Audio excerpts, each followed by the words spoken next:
I do this, is this powerful? Well,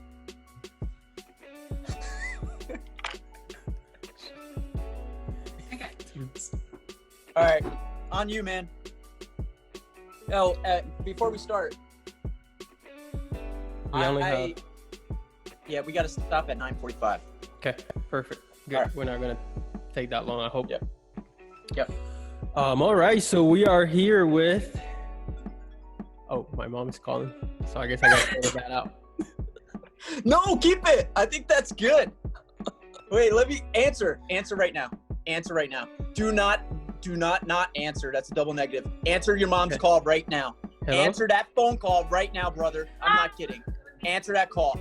Answer that call. I answered it. Hello. Hey, mom. Sí, pero esto. Ever not answer your mom's call. I need to get my translating app out and see what he's Estoy saying. trabajando, pero te puedo llamarle. He's saying I'm here with two of the best people in the world. Te llamo. Okay. No. Hey. He said, I love you. I got that part. She couldn't hear you because it's in my headphones. Oh. I don't care. You said She I heard love me. you.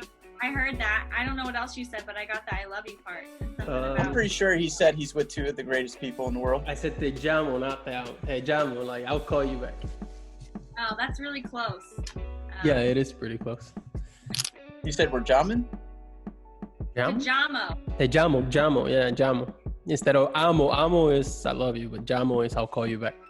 We should do a podcast on you teaching the two of us Spanish. I feel like that would get some likes. Te llamo. Remix. Let's do that. Oh. All right, so we're here with Senior Master Sergeant Joey Crowell, the famous Senior Master Sergeant Crowell.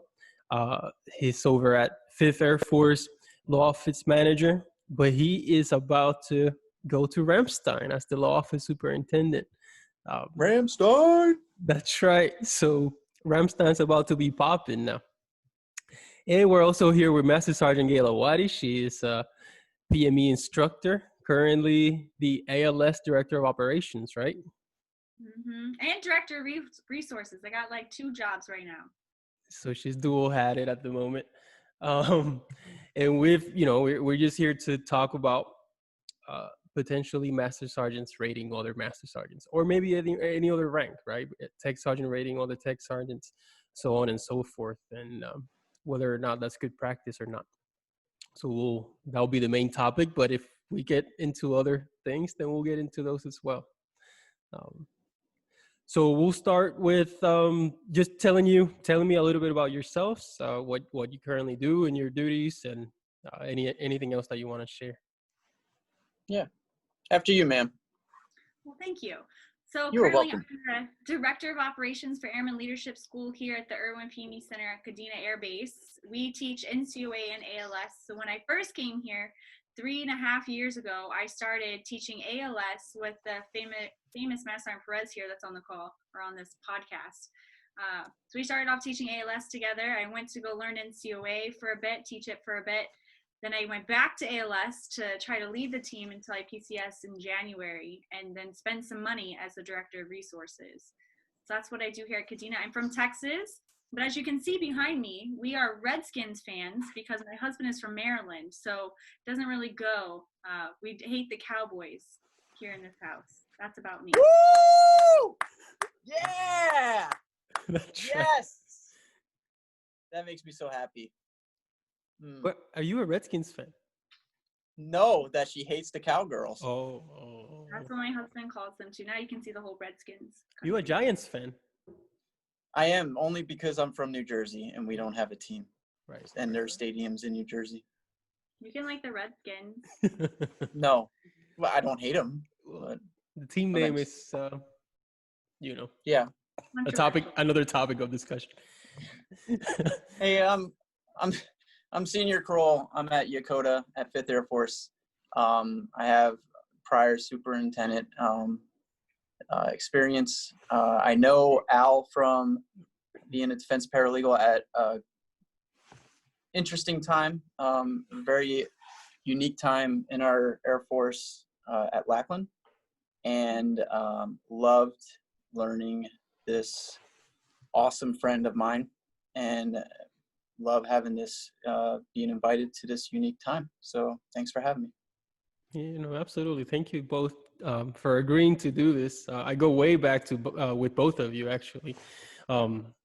Sergeant Waddy, in addition to being essentially my wingman at the PME Center, we met at NCOA, and this is a story that we always have to tell. But we met at NCOA, and she was my flight leader during NCOA, so that was pretty cool. And then somehow we ended up being coworkers for 3.5 years. So That's awesome. that was super cool. So let's get into the topic of discussion for today. And we'll start with you, Senior Crowell. Like, what are your overall thoughts about a Master Sergeant rating another Master Sergeant? So I've had it. I think it can occur, but it doesn't have to. And so those are my initial thoughts, and then I'll drive into each one out of experience. But before I do, what I'll say is what worked for me and what works for me are my opinions, and they work in the time and in the environment that I was in. They may not work, or something else may better work for you at the time and in the environment that you are in while you're making these decisions. What I'm saying is there is no cookie cutter answer when you're talking about people. And you got to remember that, because people are messy. Some people need to have direct supervision. And sometimes some senior NCOs need to have a hard charging Master Sergeant over them. That's a topic of different discussion, and maybe there's other things that are in the baggage with that.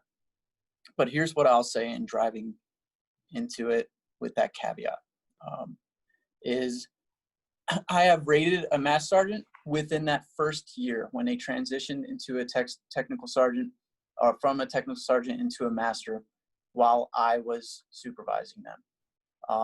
It didn't make sense to do a CRO immediately. Their bullets were all technical sergeants bullets. I was growing them into superintendent or senior NCO anyway beforehand, and that first EPR was understood to be, yeah, we get it, that's the first one. Now, the second part that I said is, I don't think you need to even be there about having the strife inside or outside with leadership or the member, because I think there's other avenues that you can take. So for this same instance, the one that I'm using primarily is in our office, the staff judge advocate in legal rates me as the law office superintendent. And then we have a deputy staff judge advocate, and that individual pretty much rates no one. So they don't have any supervisory experience, or they're on a big gap between it. And this is a perfect time when they can pick up and start supervising a senior NCO, because the first time that they supervise a senior NCO shouldn't be when they are in charge of an entire office. Or it could be because timing just isn't right. But if we have an opportunity there, then maybe we should take it. And we did with that individual. Awesome. Thank you. Sergeant Waddy, what are your thoughts? It's hard to follow what the senior said here, but they're really in line with the beginning of what he was saying with, initially it doesn't make sense sometimes to do a CRO and change the rater with, I'm a master and this person just made master. I don't see the dilemma of, you're up for senior, I'm up for senior. And then I believe there's some sort of dilemma there. But if you just made master, you still have stuff you can learn from me. And I'm still a leader in that position and still have stuff to teach you. Now, if I'm still your rater 2 years following, we're both up for senior together, I believe, we should probably do some moving around and give that other person, I think you said the staff judge advocate, an opportunity to lead and mentor and develop someone as a supervisor. If, I'm not legal, but that's kind of my initial thoughts. Initially, sometimes it doesn't make sense to do that CRO, but later down the road, year or so, it's time to be developed by somebody else, outranking from me. Okay, good. And I think, Senior Crowell, you bring up a good point as far as the deputy having that experience to supervise, right? Because most of the time they don't supervise anyone, but do you think, and this is a little bit, we'll get back into the main topic, but do you think that maybe they should supervise an NCOIC at some point? Maybe if they're not, even if they're not the same rank or grade as the superintendent? So before I start, I'll try to utilize different language. So I apologize. So I'll say like a deputy commander, or a commander in the future. Now to answer your question, no. Hopefully we don't have to, because by the time somebody's a deputy, when they were a CGO, I am very hopeful that we were able to get them the experience to supervise an NCOIC during that time. Those second base captains I'm in hopes that we're able to get them the experience, if they are ready, to lead an NCOIC. I will not open or subject an NCOIC's career to just blindly subjecting them to a CGO. Growing somebody is something different, but when it's just blindly like, here, I want all my captains to have an NCO, that's a no-go. Some are ready, and the others are learning their job still, because lieutenants are, in technical expertise, they are like airmen, and airmen don't supervise, so they need to learn their job, in my eyes, when it comes to technical expertise. Second year captains, or when I say second year captains, second base captains, that's the people that I'm looking for, because they are primed, because they're about to make major, or they're on their way into making major. And that's the people who I want to start looking for in order to make them into a deputy. And then that deputy, if we have a lineup for, especially being overseas, somebody making master and stuck over with a DEROS, now that is a prime example where you can get a senior NCO. You already did an NCOIC. Now you're primed for a senior NCO and build and foster someone like that. Okay. Yeah, that definitely makes sense. And Sergeant Waddy, how does it work in public health? Are there similar intricacies when it comes to senior NCOs in the same office and everything like that?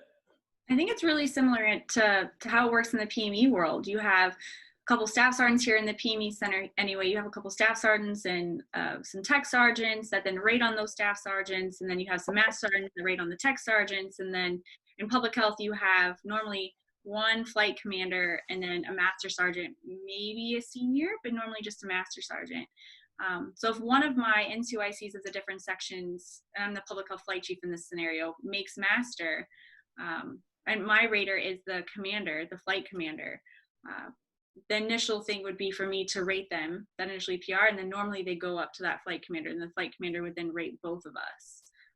But at that point in time too, that person that made master, them or myself normally either get moved to different positions within the med group and to give them that ability to grow, or their PCS soon after as well. So I don't know about what it's like for legal, but they don't normally stay put for that long after. One of the people are moving. Yeah. Did you have any input on that one, Senior Crowell, as far as do we stay put, or what happens to that individual that promotes?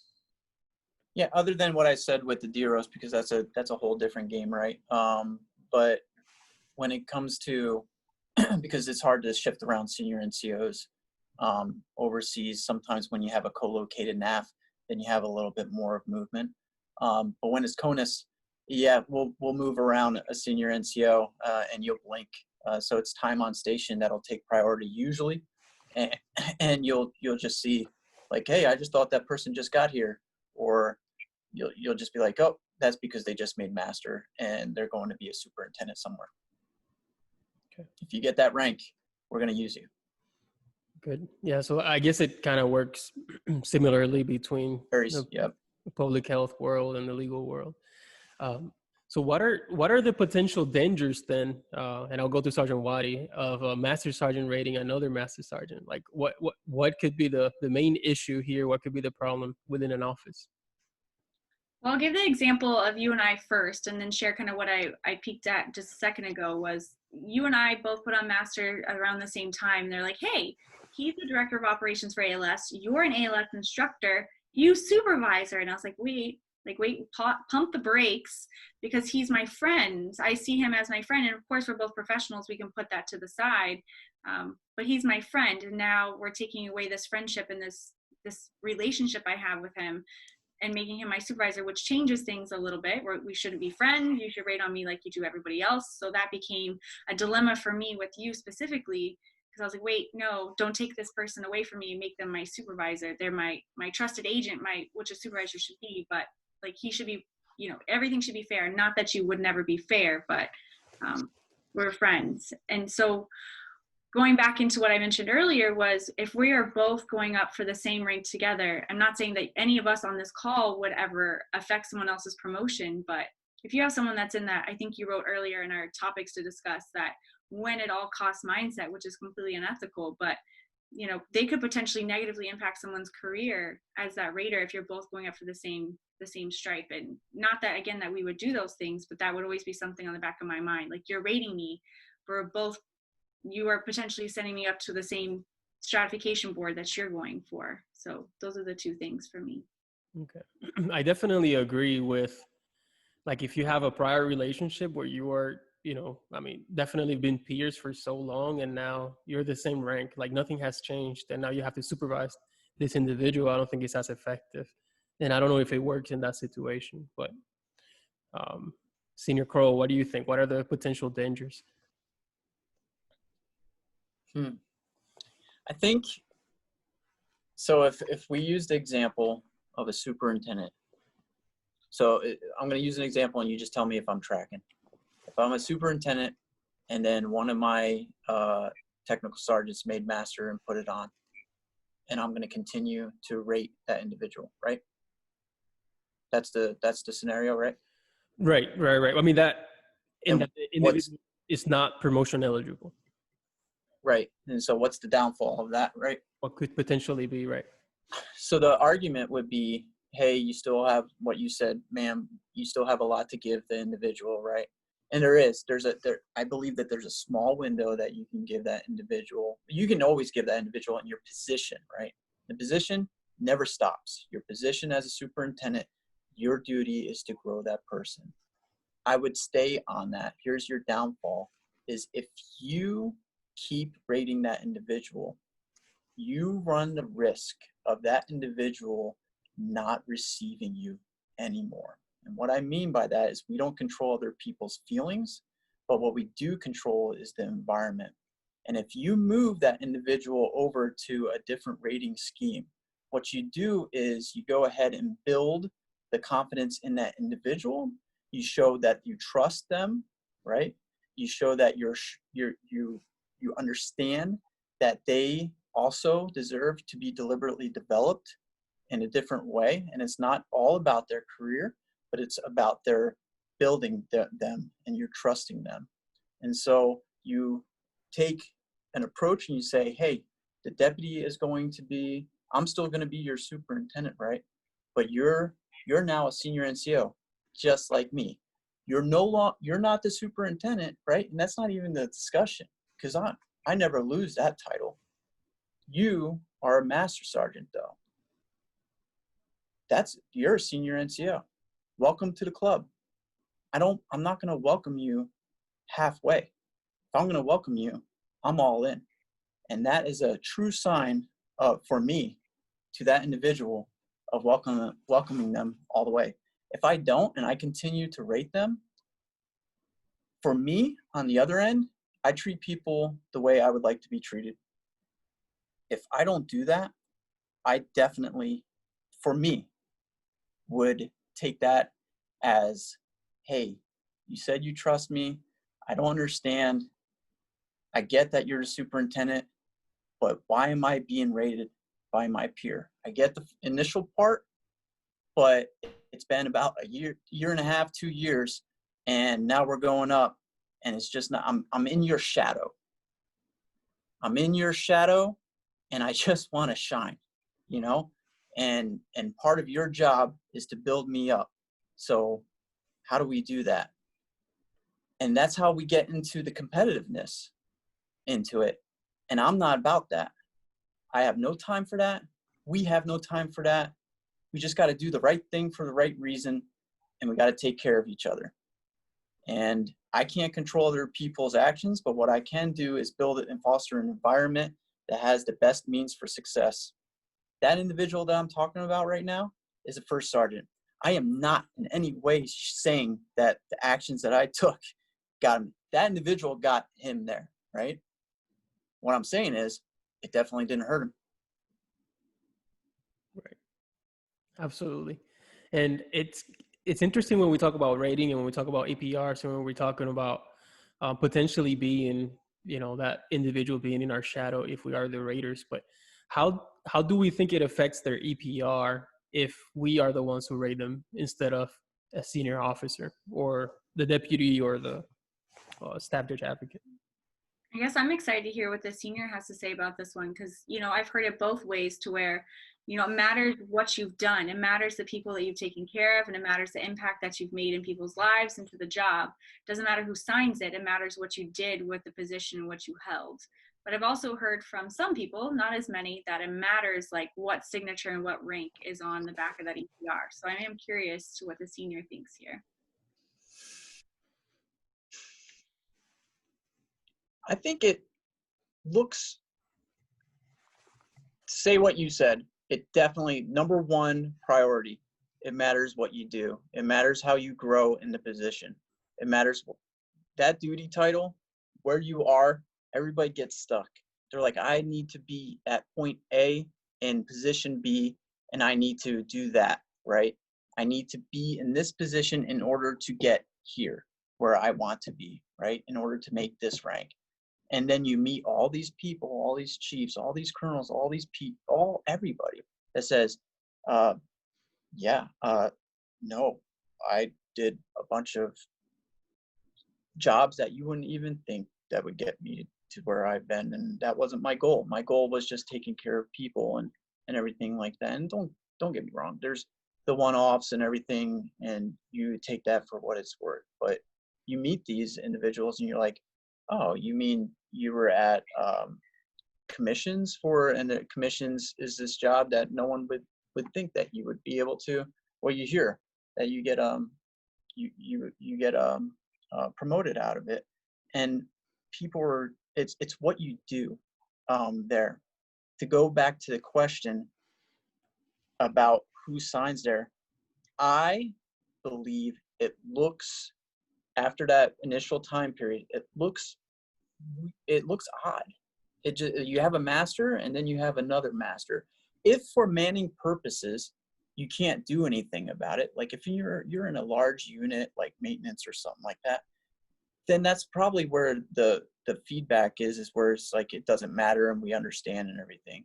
But if there is a means, and I go back to, like, I think it was the first answer, if there is a means of an alternate avenue to give the individual a route to flourish under supervision of another officer, like if we have another avenue to take care of it and also grow the officer at the same time, there's nothing but good that's coming out of that. And where this discussion that should we and I want to keep them or anything like that, it's a moot point. Like, it doesn't have to be here. And if it is here, I I believe that the discussion remains almost to a controlling discussion. Like, I need to keep my rating of this individual because I must keep supervision of him. And when I say that, that's personally on me. I truly believe when I was a young superintendent that I had the rate on all enlisted. I quickly found out I did not have the time for a large office to do that. Like, it was not working.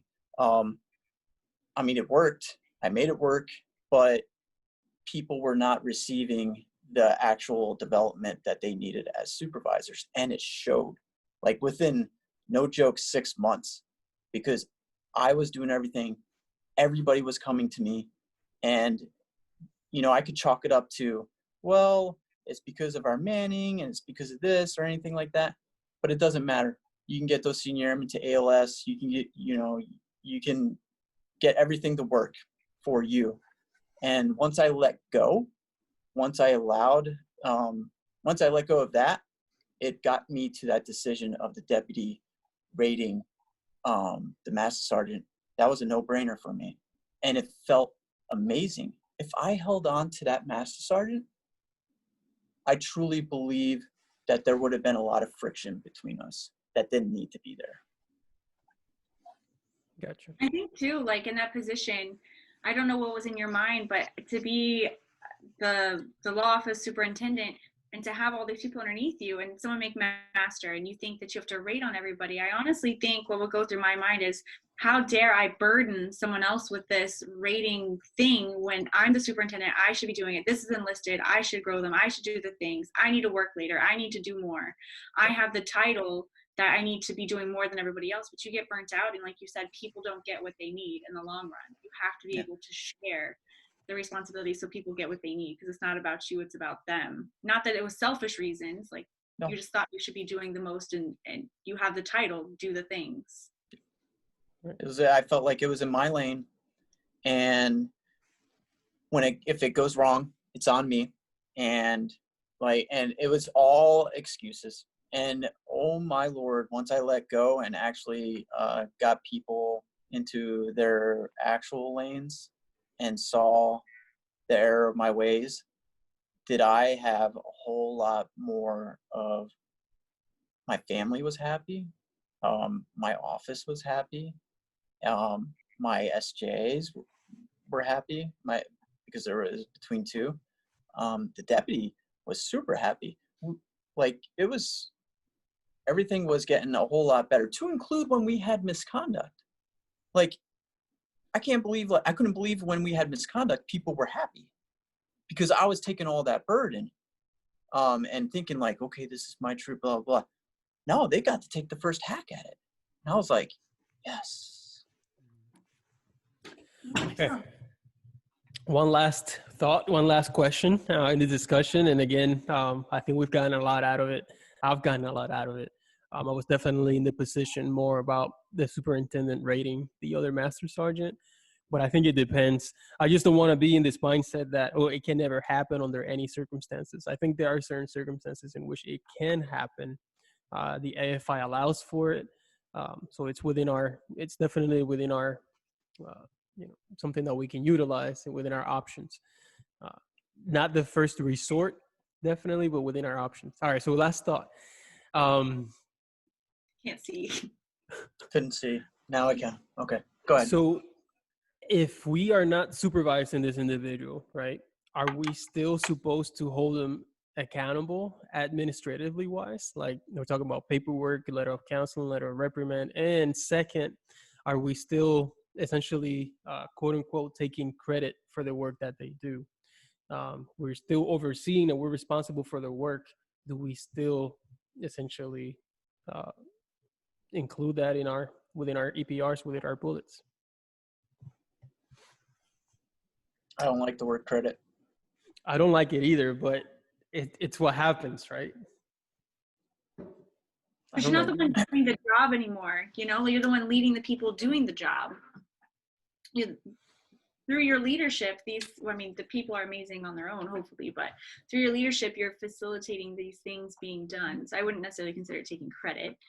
I do hear that though. And Senior, I'm sure you have way cooler things to say than what I'm going to say, but that's a tough question, like holding them accountable. I tried to apply it to public health, and I tried to apply it to the PME Center and like our students and my subordinates, like my ALS flight that I'm leading, 14 students. If another instructor sees them doing something wrong, I don't expect that instructor to give them paperwork. You come tell me as their supervisor and I'll provide them paperwork. Those are, they're not my babies, right? But like, those are my people that I am developing and looking out for. I would like to provide them the feedback and the paperwork that I see fit, because I know their history, I know what they're going through. You don't.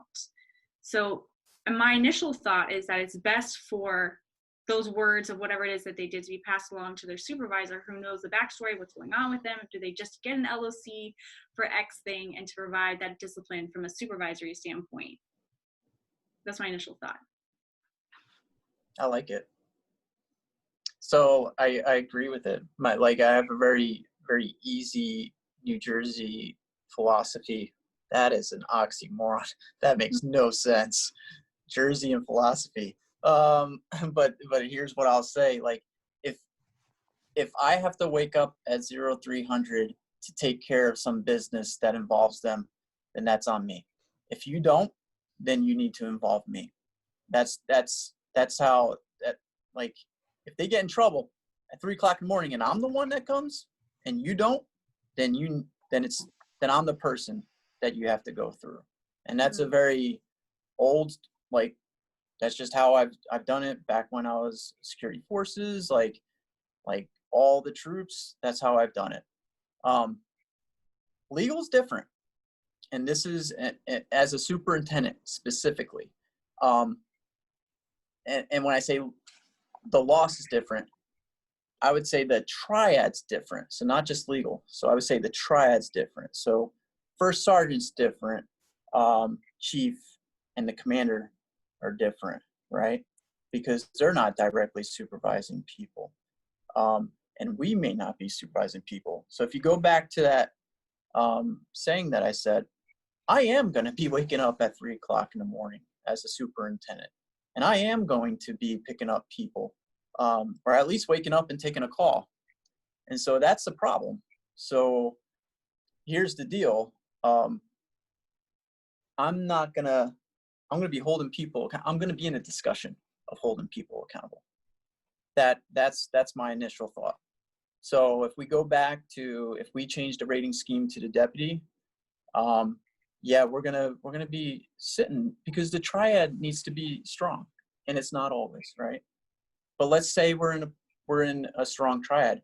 Yeah, you're gonna be in there, and you're gonna be bouncing off, and they're gonna be bouncing off the superintendent because they trust you, and they're gonna say, "Here's what I'm thinking," and you're gonna say, "Okay." And so the CGOs are gonna do that, because they're gonna come to the loss, and they're gonna say, "Here's what I'm thinking," and you're gonna be like, "Yeah, this is what we're going to do." And the SJ even comes to you for any kind of misconduct for his CGOs. Hey, and the commander. Hey, this is what I'm thinking, to the first sergeant. That's how the discussions go. So the accountability piece, yes.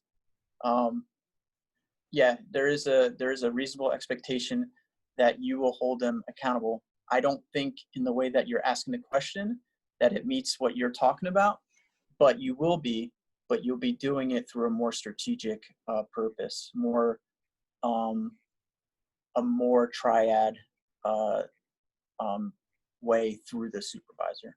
And that's the way we're growing.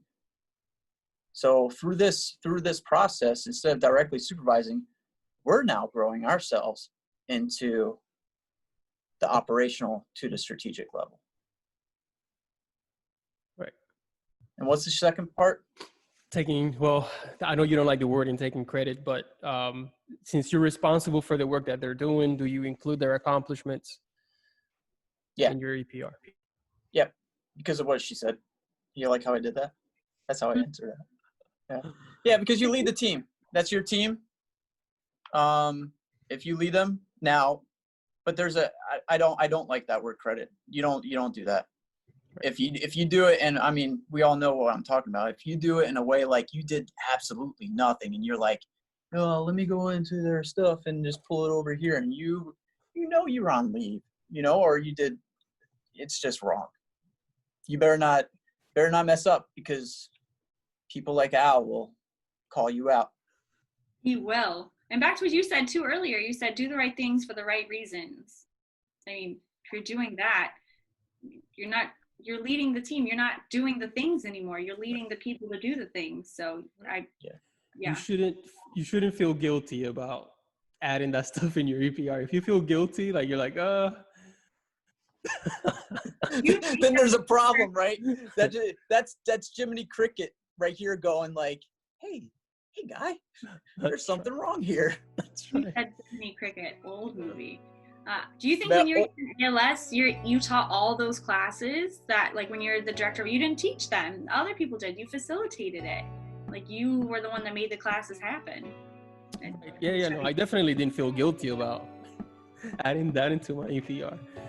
So much that went in, that goes along with that, and the preparation and everything like that. So, but if you had nothing to do with that and they're just running themselves, then those are going to be first to take credit too. That's the job of the senior over here, to hunt those people out and get them. That's his job. Right. That's your job. And I think what seniors do is to go weed out the bad master sergeants. I think that's the senior's job.